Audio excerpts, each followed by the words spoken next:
Hello and welcome to the Air and Space Live Chat. I'm Marty Kelsey, one of the hosts of STEM in 30, an Emmy-nominated TV show for middle school students. And as you can tell, I'm really excited about the talk today. And we want you to participate. You can submit your questions down in the comments section. Let us know what questions you have, and we will try to get to as many of them as we can. And we want to know where you're watching from. Let us know, and we'll give you a shout out throughout the show. But most importantly, today's talk is all about science fiction, props, and costumes. So we want to know, what are you wearing for Halloween? Send us a picture on Facebook or tag STEM in30 on Twitter. Let us know. And also, the big question is, what side of the universe are you on? Are you in Camp Star Trek? Or are you in Camp Star Wars? So we'll be talking to some really awesome people today. And remember, submit those questions. Today, we are joined by Dr. Margaret Weitekamp, the chair of the Space History Department and expert on all things pop culture. We've also got Madlyn Burkert, a collections and exhibitions archivist at Lucasfilm. Thank you both so much for joining us. I'm delighted. Oh, and I see now that we've got Doug Drexler with us, an Oscar-winning visual effects artist, and he's worked on all kinds of science fiction productions, including Star Trek: The Next Generation. Doug, thanks for joining us today. My pleasure. I look stuttery. Do I look stuttery to you? I figured that was a special effect you were working on. Well, I usually am that way in real life. But All right, so remember, let us know the questions that you have for our panelists today, and we'll get to as many of them as we can. I want to start things off today with Madlyn. Madlyn, tell us, what is it that you do with Lucasfilm? That's a great question. So at Lucasfilm, I take care of our props, costumes, and because we're Star Wars creatures and droids from a galaxy far, far away. So I work with predominantly with props and costumes from Star Wars movies, but anything else that Lucasfilm makes as well. So my collection comprises of all the items from all of the recent Disney films. So Star Wars: The Force Awakens, The Last Jedi, The Rise of Skywalker, and Solo and Rogue One. There I am with some Sith troopers that we had at San Diego Comic-Con last year.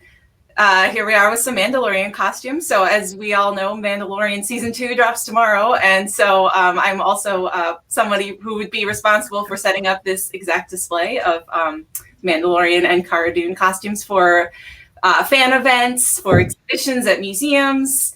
And our team also does research and reference. So Star Wars appears in lots of forms that aren't just physical. So people like our animated shows, video games, Disney parks that feature Star Wars properties heavily. We help them with research as well so they can recreate the galaxy to the best, most accurate detail. So you're kind of all over the place. Awesome. Doug, you've worked on a ton of different stuff. Tell us about some of the Star Trek things that you've worked on. well, I mean, I've been everything. Well, not everything, but almost everything. I mean, I've been a makeup artist, visual effects. Am I frozen on the screen there? Are you guys like you're a little bit frozen? We can still hear you, though. Maybe we can show some of the pictures of you while you're talking. I could switch cameras. All right, well, while Doug switches cameras, Margaret, can you talk to us a little bit about why these fictional stories are important for the National Air and Space Museum to tell? Sure. They are, in fact, stories that are not new for the museum or the Smithsonian to tell. These are stories that the National Air and Space Museum has been telling and has been collecting as a part of the Smithsonian's National Collection of Artifacts since the 1970s. So even before the building on the National Mall had been unveiled in 1976, people were really thinking actively about the ways that these imagined visions of going into space really were an important part of what it took to actually get people into space. So things like Jules Verne's From the Earth to the Moon, or Konstantin Tsiolkovsky's vision. He was a visionary and a school teacher who was also a rocket theorist in the Soviet Union. And so those kinds of images really, I think, shape the imagination about what could be done. And in many ways, then they show people what might be possible and what might be fundable as far as Congress or the taxpayers are concerned. So I think there's a strong interplay between science fiction visions and actual spaceflight. And that is a key part of my job at the museum as the curator for what we call our social and cultural history of spaceflight collection, which really marries those two and deals with both the memorabilia of actual space flights and then also the memorabilia and a few screen used props from science fiction. So really thinking about how those worlds intersect. Awesome. Well, we've got folks watching from Phoenix, Texas, Los Angeles, Michigan, Virginia Beach. Somebody's watching from DCA. Actually, Beth is watching from DCA from the airport today. Knoxville, Tennessee, Tulsa, Oklahoma, Maryland, Delaware, Georgia, Ohio, Chicago, Wisconsin, Germany, and Ireland also checking in today. And we've got a couple of folks letting us know what costumes. We've got a Halo Master Chief and a TARDIS out there. So thanks for sharing those. I can't wait to see the pictures later. Remember, please submit those questions down in the comments section. We want to get to as many of them as we can today. So, Doug, it looks like we've got you back now. Tell us about not as good a camera, but at least I'm not. There you go. So, Doug, I think you were telling us a little bit about some of the things that you've worked on. Well, I've been everything. I mean, I was a makeup artist and rubber faces, prosthetics. I was a graphic designer. And this is all on Star Trek, among other shows, including Battlestar Galactica. I was CG supervisor on.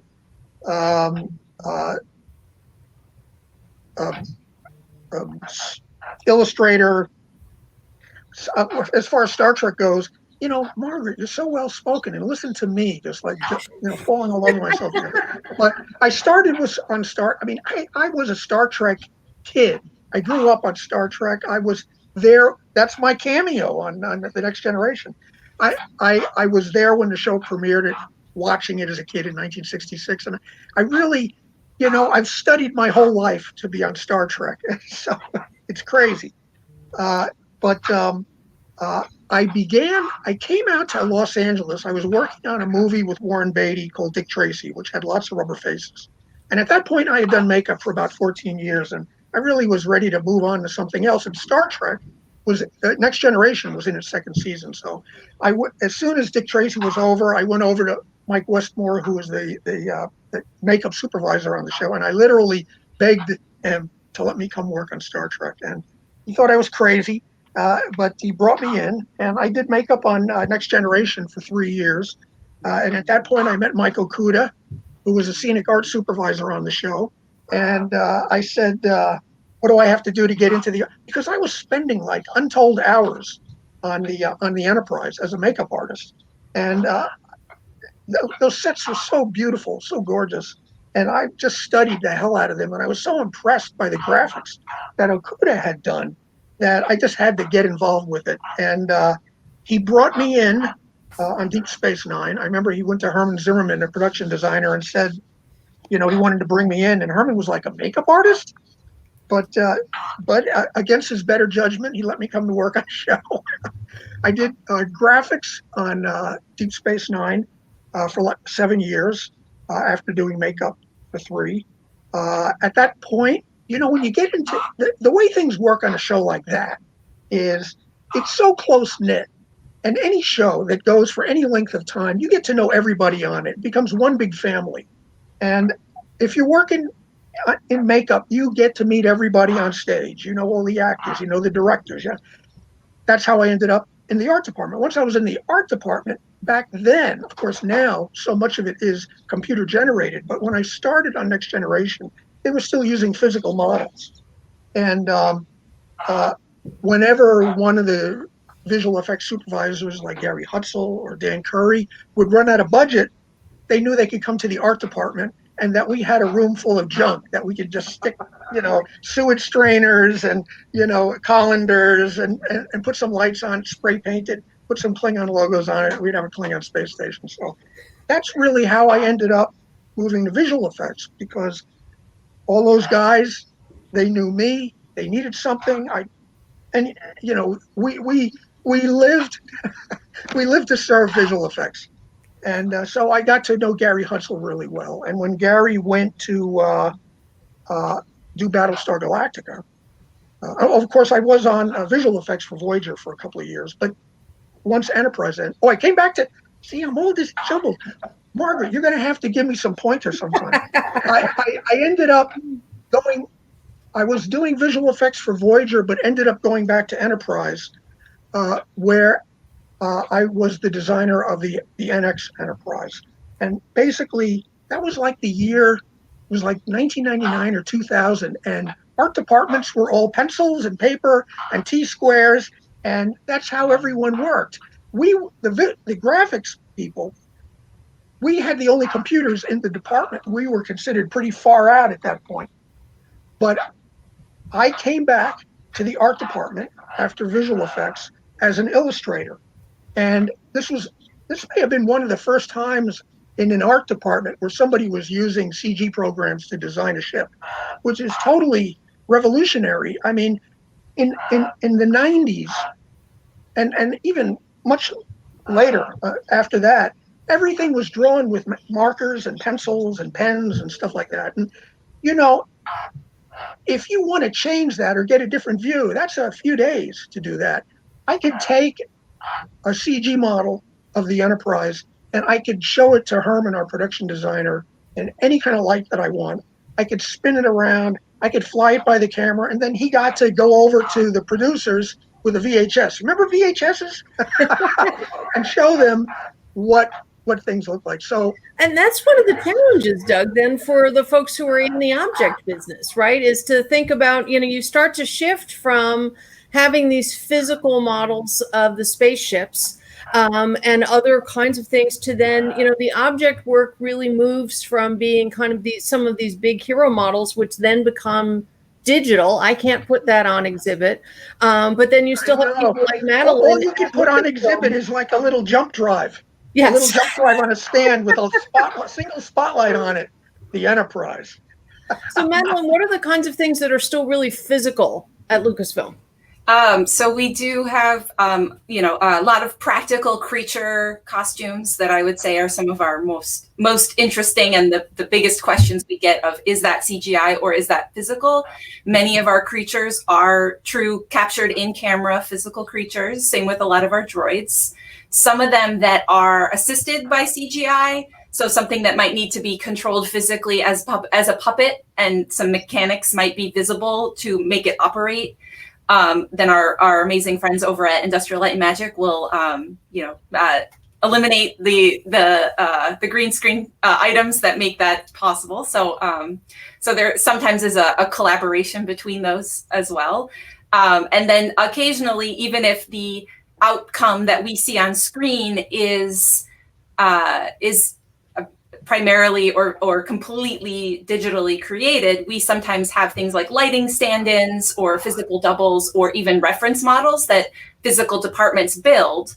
One in particular I'm thinking of is a creature called a Vulptex that appears in The Last Jedi, which we nicknamed it like the Crystal Fox because it's in the Resistance base that they find, the old Rebel base on Crate. But those are CGI characters, but the creature department built some reference models and some that actually puppeteered, because at the beginning stages of shooting, they weren't necessarily sure, were they going to be physical creatures that were captured in camera or would they be digital? And so a lot of times there's collaboration between them to get to what the result is that may have some elements of physicality, even if we don't see it on screen in the end product. That's interesting. Hey, really how it changed. Too. Sorry, go ahead, Doug. Nice. I was just saying she's good too. She's really good. You know, one interesting thing that's happening these days is, you know, me being an ex-makeup artist. Back when I was doing makeup, if you took something to stage, you didn't have a lot of control over it once the DP got it. If you were lucky, the director of photography would light it so it would look real. I mean, after all, it really isn't skin. Light can't diffuse through it. Light hits it and goes, and stops right there. So you need a director of photography who knows how to light a prosthetic. And also, I mean, we would pride ourselves on how invisible we can make edges on prosthetics. But the thing is that you might have somebody in a makeup for, you know, 15 hours, and they've been eating, and the edges are starting to age. I mean, the minute you put a makeup on, that makeup is starting to age. Today, you can use the computer to smooth over a makeup, fix an edge, or a lot of the makeups that you'll see, say in the Marvel movies, like Vision, for instance, he's partially makeup, partially CG, and that's really a whole new generation as far as it's a quantum leap forward as far as makeup goes.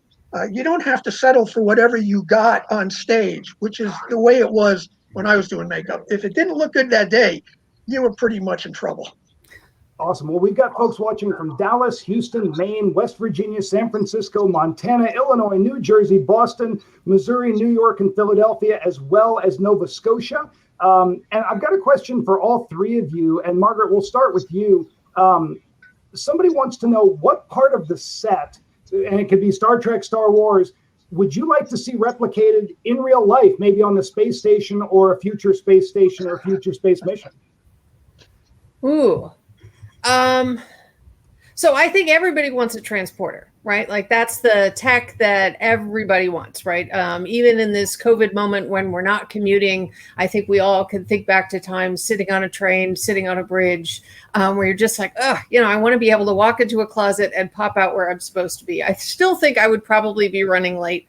But I think that's the kind of thing that everybody would love, is the idea of being able to kind of instantaneously move from place to place. I think that, and I have been on panels with some folks from the aerospace industry, and one of the gentlemen was talking about everybody wants a lightsaber, right? Like there's no good practical reason for it, or, and yet in the aerospace industry, when people come up with some sort of a prototype and maybe they could throw some money at that, they just can't resist the idea of creating that in some sort of 3D form. So I think those would, if I get two, those would be my two.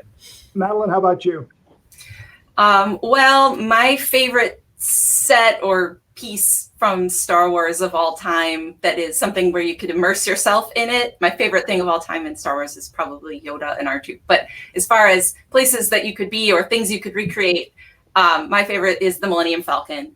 I love it because of its lifespan. I love its change in history and ownership. And I also really love the silhouette of the design of the ship itself. I think it's very iconic. It's very unique. There's no doubt that it's the Millennium Falcon. And I think it as a ship, it also represents a level of skirting the rules and banditry, but also resistance and rebellion all at the same time. Awesome. Don't forget, submit your questions down in the comments section. Doug, what would you like to see replicated on a real mission? Oh, man. Well, I like the Millennium Falcon. I got to say that a Federation Starship is iconic. Anybody who looks at it, they know what it is. It could be this big on the screen. It could be the size of a dime on the screen, and you still can tell it's an Enterprise. I was really lucky that when we did Deep Space Nine, and I'm a real expert on the original series, Margaret knows that. Yes. We recreated the sets from the original series for an episode called Trials and Tribulations, and that was an unbelievable thrill for us. So Federation Starship is just magical. The other fantastic thing that I would love to see is a holodeck. And a holodeck would sure come in handy nowadays, because you could all have Thanksgiving dinner together, and not be together. And people are fascinated by the idea of a holodeck. And as a matter of fact, the term really, people use that term to describe a kind of holographic experience now. And it was really created by, Gene Roddenberry was really brilliant. And I think that we saw most of the most fascinating, interesting stuff invented when Gene was still alive. The guy was quite the visionary. Awesome. All right, Madlyn, somebody wants to know what's the most interesting object or prop that you've ever gotten to work with. Oh my goodness, that's a really hard one. The things that I really enjoy actually the most out of this type of work I've been able and lucky enough to be part of, and I'm very sorry my sunlight will continue to move across the sky this morning, is that I actually find the objects that become the creative byproduct of filmmaking are the things I enjoy the most. So for instance, sketches that lend themselves to create, visual development sketches or concept sketches, concept models, prototype versions of costumes or different prop pieces. There's one I really like that it may say a little bit more about me than it does about, Star Wars, but for episode 7 of Star Wars, when they were starting a whole new sequel trilogy, Rey's main costume, which is like a desert scavenger costume, there was a prototype version of her wrap dress that was actually teal. And that was because most of the villagers in the town of Jakku, the village of Jakku that she was living in at the time, they mostly had a teal and brown desert beige motif. And so at some point, someone had this beautiful teal blue dress sash piece that could have been part of her look. And I found that to be a really interesting connection between her and the place where she came from. But it isn't something we see on screen. It just tells you a little bit about the creative process throughout filmmaking. I also love things like matte paintings. I love concept models. All that stuff is to me, tells a good story about what goes into filmmaking aside from what you see in the finished film.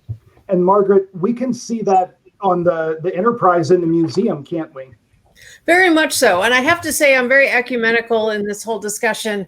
I really grew up as a Star Wars kid. I think you can see behind me some of the toys that my brother and I and our next door neighbor, Emily, used to play with out in the yard. My nephews have all gone through playing with these guys, and we've added some new ones to the group. But then really grew up to be a Star Trek fan. And the chance to work with the 11-foot studio model of the Star Trek Starship Enterprise from the original series was a great kind of personal professional challenge. And I think the smartest thing that I did was kind of twofold. One, to kind of go straight to the fans and talk to them about, here's what we're doing, here's how we're doing it, here's what our process is. We are treating this iconic pop culture object the same way that we're also simultaneously working on the Spirit of St. Louis, that we're working on these other iconic artifacts. And so having that conversation with the fans who have a great sense of ownership of that particular piece, although it is held by the museum. And then the other really smart thing I did was go and create this advisory committee, and Doug was a part of that, and kind of go into the folks who had essentially built every other Enterprise that had been used in the universe and say, come physically fly to DC back in the day when we could do that, sit around the conference table with me, and let's just paint, decals, mirror, Bussard collectors, the light, effects, internal lighting versus just run the whole table on what are we going to do with this thing, and being able to call back into, and in the end, I'll tell one quick story. The model's in it, right? We, talk about the model as it, but we think the character is she. Right, the Enterprise, when people talk about in the kind of naval convention of ships are feminine. And one of the great moments was when we finally finished and lit the model and stepped back, all of a sudden, everyone in the room started calling the object she. Not even thinking about it. She's beautiful. And I just thought, that's it. We've brought the Enterprise back into the room. But so that was a great challenge. And I think the strength of being able to do it well at the Smithsonian was both drawing on the fan community and the production community to really support us in that project. And we actually have something made by Doug in the collection too, right? We do. We do. I'm delighted by that. So we have an ear tip appliance back in the day from even before you were kind of a professional makeup artist. It was 1976, I think. It is. We had done one of the very first Star Trek magazines. And this is, of course, before I was in the business. I was maybe 24 years old. We did a magazine called the Star Trek Giant Poster Book. And I did an article called the Smithsonian Report, where the Air and Space Museum allowed me to come down before the doors were open, gave me a ladder, and I took a whole array of photographs of the model as they existed at that time. And you got to remember, today you could go on the internet and find 10 billion pictures of the Enterprise in all different conditions and, concept art and stuff. But back then, there was none of that. and people were it was whatever you could find in a magazine, basically. So I had done this article, and thank you, National Air and Space Museum, and it's considered a classic today, believe it or not. So when I was down there, I think it was Fred Durant was the head of the museum. You know, when I was there, I was in Fred Durant's office, and Michael Collins walked in. Astronaut Michael Collins. Apollo 11 astronaut Michael Collins was the director.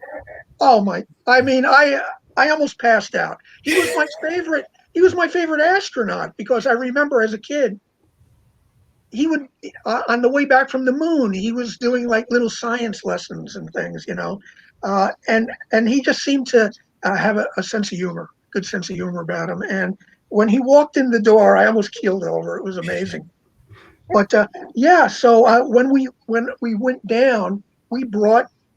I think I brought a hand phaser and the ears and gave those to the museum.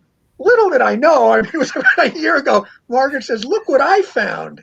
And I mean, I couldn't believe it. It was amazing. I was doing some research for an online course that we did with Smithsonian Enterprises, looking at the culture of Star Trek, and came across this as an object and thought, you know, I can call the guy and get the answer.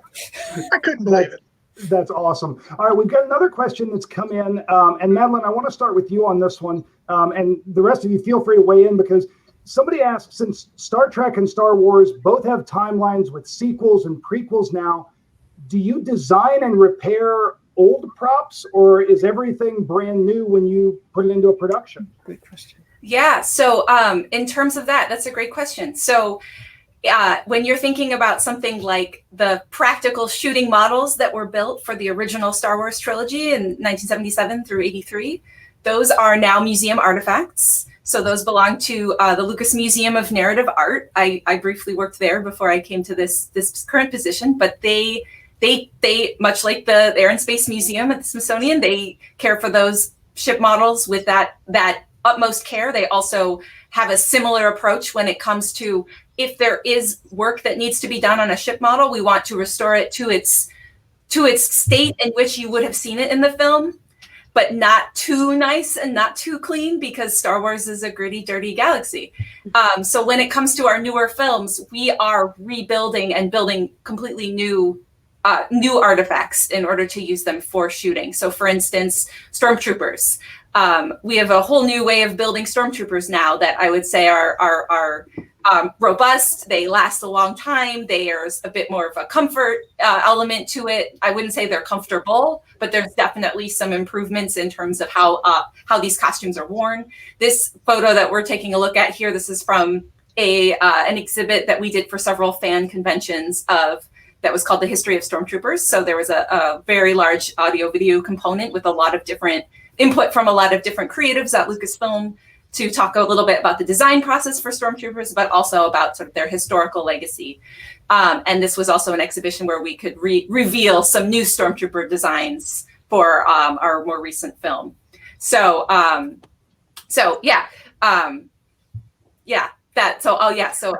everything that you see is a new make for this new batch of films. Yeah. Awesome. And Margaret, when we display artifacts in the museum, we don't want them back in pristine condition. We want them the way that they were used, right? That's it. We spend a lot of time really thinking about how we want to do that for both the real artifacts and the real pieces of pop culture history that we really want to think about. We're not interested in kind of straight off of the production line look, but we want to think about what we're doing. So with the 11-foot Enterprise, really, we looked at it and said the last physical changes that were made to that shooting model, which was shot for the pilot, for the second pilot, first season and second season. And honestly, one of the cost savings is that they didn't reshoot for the third season. The third season, they're using entirely stuff that's already in the can. So we knew that we had done the research that the last physical changes to that model were made for the Trouble with Tribbles episode, which turns out to be a wonderfully iconic moment. So we can literally give it a date and say everything kind of up to that point, that's what we want it to look like. And there are folks in the world who can really do that to like every single window, every little bit of paint, things like that. And so my job in that is a little bit more being the orchestra director of saying, okay, let me pull all of these things together. And then I have to give a shout out to Malcolm Cullum and the conservation staff here at the museum, who are brilliant at what they do, at the research and the science that they bring to this. I mean, we're shooting the paint layers with an X-ray gun, which then gives you the spectroscopy of like what the different paint layers are. So that was just fun to be around and to get to see. Even when the museum was doing some of this work in the 90s, there were X-rays taken of the inside of the vehicle to get a look at what was in there exactly. You can see the little penny nails that are holding pieces together, because we wanted to get a good sense of what was the internal part of that. So yeah, we think a lot about that for aircraft, of what designations, what symbols are going to be on, especially if we inherit something, acquire something that's had a whole lifespan after perhaps the moment we're most interested in. And it's something that we take seriously. And the principles of conservation are also now reversibility. You don't do anything to an object that you can't take it back if you need to. So lots of really careful work in terms of paint, in terms of adhesives, things like that, being able to make sure that things are reversible, and that if you're making changes, we really have documented that, so that then the next generation that comes along is going to know what we did, and they're going to know better than we are. And we try to be humble about that and say, okay, we can write down what we've done so that the next generation from now, the next curator will work with the enterprise again, and they will know better, but they'll at least know everything we did. And this is the sign that we put up when we took it off display from where it had been in the basement of the gift shop and brought it out to the to our state-of-the-art conservation lab, the Engen Conservation Lab out at the Udvar-Hazy Center. And so we do try to have a little bit of fun. Yeah, the restoration. I think one thing that is interesting that a lot of people don't realize is you guys leave a portion of the Enterprise exactly as it was untouched from the 1960s, which is the top of the saucer, is exactly where it was. And what's funny is that you'll get people who think they really know the Enterprise well complaining about what you did to the top of the saucer. You messed it up. And that's and you tell them that it was never touched it. There was a moment in the 70s where they had a work order that said strip it and repaint it.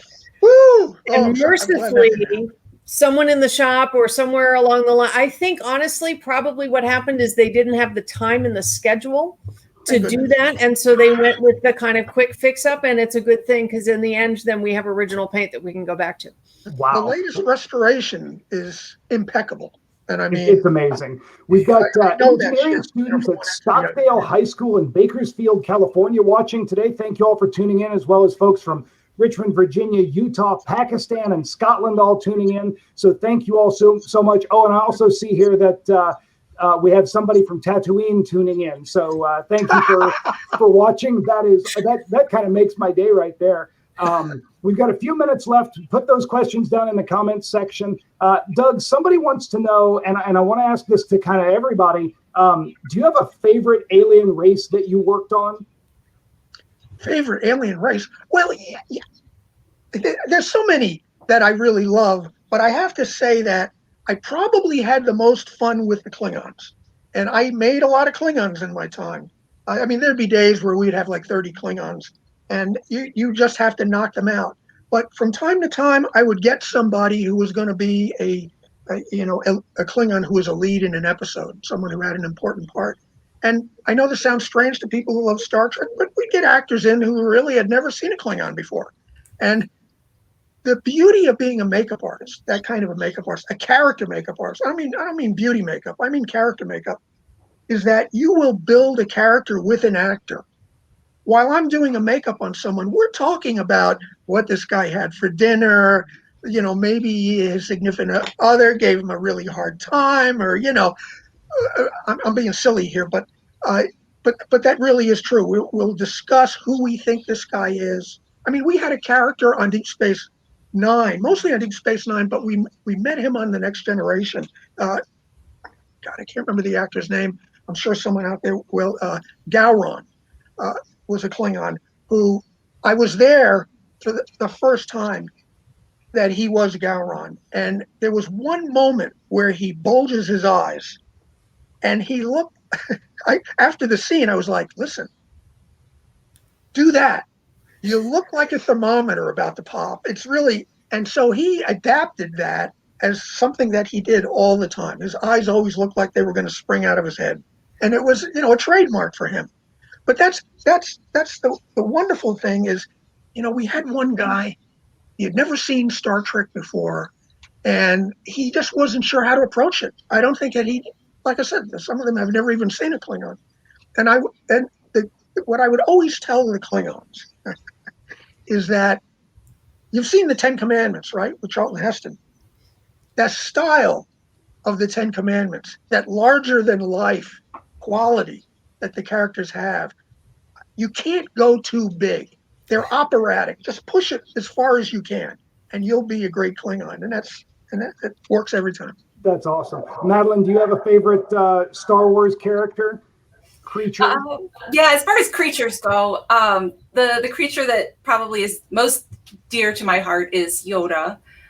When I first started working with entertainment archive collections, during graduate school, I actually was at the Jim Henson Company. Hi, Karen.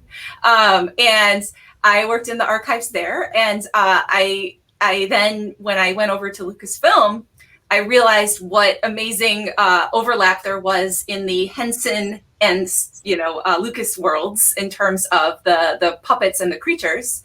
So it was Jim Henson's idea that Frank Oz perform Yoda.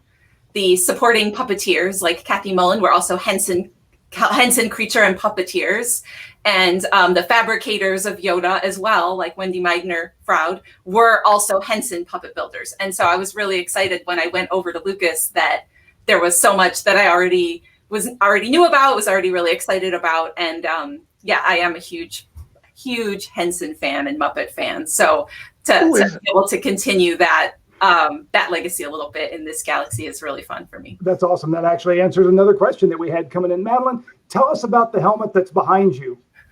The helmet that's behind me, this is a Mandalorian helmet.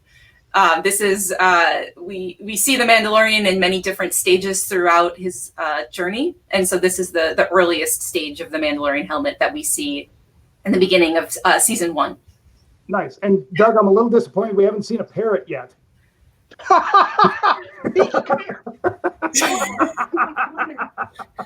Well, while Doug gets his parrot, here he is. We go. That's awesome. He's awesome. 35. 35 years old. 35. Wow. Well, we're just about out of time here. We've got one more question that's come in. Somebody wants to know, how does a kid or a teen get into this career? How do they get your jobs? Margaret, let's start with you. Well, the historian thing is, I trained as an historian. I was a university professor for a few years, but I was always a Star Wars kid and a Star Trek fan. And I had created a course after I did a fellowship at the NASA headquarters history office about that I called Gender, Race, Society, and Space. And so it combined space history and science fiction. So on the academic side, it was really just being a fan and seeing the ways that those things fit together.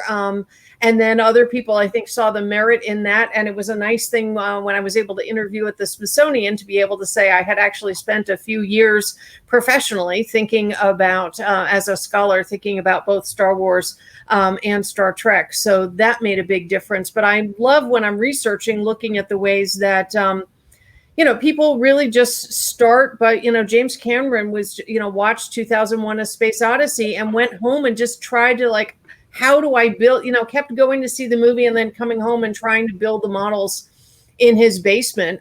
You talk to people who have careers at ILM and they, kind of showed up at the door with here's the thing I built. Let me, is there any chance that I can, get in around the edges? So I love the cross-generational nature of these universes, the ways that, people who were fans as a kid can be fans as an adult, and the way that people who were, excited about this stuff in their youth can end up working in it as a professional. Nice. And Doug, how does somebody come work with you? Well, I mean, really, it's probably never been easier to break into the business because thanks to the internet, you could hook up with anybody. Yeah, you have to have a lot of stick-to-itiveness. You have to never let it go, and you got to work on it all the time. You got to work on it every day, and you got to build your portfolio. You got to have something to show. If you don't have something to show and you start contacting people, well, you're kind of wasting your time and their time too. But really, and the other thing that you have to keep in mind is usually people who do the kind of thing that I do, they're big geeks themselves. So they know where you are, they know how you feel. And if you're polite and you show that you've really worked hard at it, they're gonna take the time to talk to you. And eventually what happens is that they get into a position. I mean, I started in makeup with Dick Smith, who was like the greatest makeup artist who ever lived. And I lived in New York City. Now, I mean, it's not exactly Hollywood, but I found out that Dick lived in Larchmont, New York, just north of New York City. And I started doing makeup before I ever met him. And I showed some of my work to someone who did articles for film magazines. And he said, you know what, I'm going to give you Dick Smith's telephone number. And that's how it started for me. It took me about 2 weeks to build up the courage to call him. But when I got him on the phone, when I finally got him on the phone, he kept me on the phone, giving me information, telling me how to do stuff. And then 3 months later, he found himself in a position where he needed an assistant.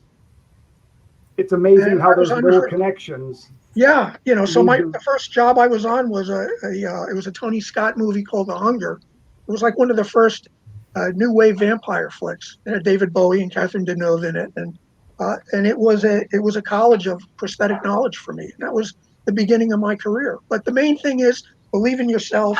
Don't let anybody tell you can't do it, because you actually can. And never give up. Be optimistic and be someone who, I've met a lot of really brilliant people who can't work with anyone. They don't want to work with anybody, and if you're a diva, you're probably not going to get very far. They're looking for team players.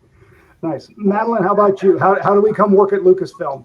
There's a number of avenues to do that. I was always really interested in old Hollywood history, even as a really young kid. My favorite TV show of all time, even from as young as 9 or 10 years old, was The Twilight Zone.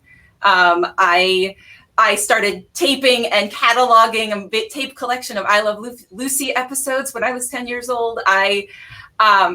Growing up and then going to college, I took a lot of film and American studies classes, so a lot of film history classes. I really loved it, but I didn't know what I would do with that.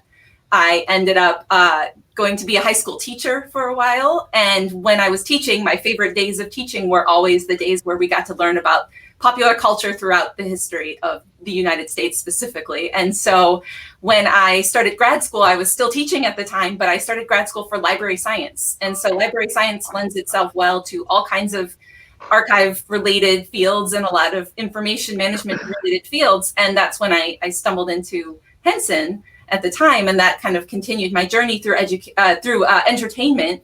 But I always entered it with the idea that it would be about sharing knowledge and about educating and making resources available for those who need it. I would say that we have people here at Lucasfilm who studied engineering that are now supporting artists. We have people who, are working in all kinds of ways that support the galaxy that maybe you wouldn't think about, and that aren't necessarily fabricating or creating films, but that are supporting the marketing, supporting the publicity. There's all kinds of things that people do here to keep this going. I feel very lucky to be part of this. This has been an absolutely awesome chat. Thank you all so much. I do want to share a few resources with our viewers at home. Starting today and going through the weekend, we have a program called Air and Scare at Home. And this is where you get to participate. We've got some pumpkin carving templates that you can find on our website, and we'll put the website down in the links there, so you can carve your own air and space themed pumpkins. Also, we have a couple of videos that we're posting, including you can learn how to make your own Star Wars blue milk with the help of a friend there. Now, the only thing that I was surprised about when I saw this video was for the first time was that the Stormtrooper actually hit the blender when he put the stuff in. So you can check that video out on our website.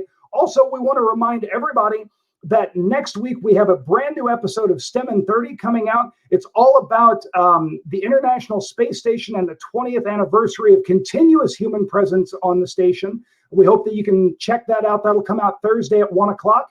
Also, on November 12th, we have NASA astronaut Kjell Lindgren, who will be joining us for a live chat, just like this one. You can tune in, get all of your questions answered by him. And on November 19th, we'll be joined by another astronaut, and we'll be talking all about science on station. And I want everybody to know that the people that support the program today are all in the background wearing costumes.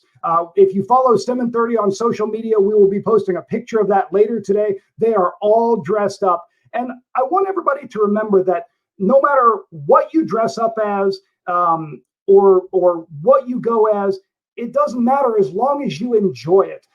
You can see our team today has worn a bunch of different costumes, but if you're having fun, that's all that matters. So we hope that everybody has a fun and safe Halloween, and we appreciate you watching today. May the Force be with you. Thanks for watching.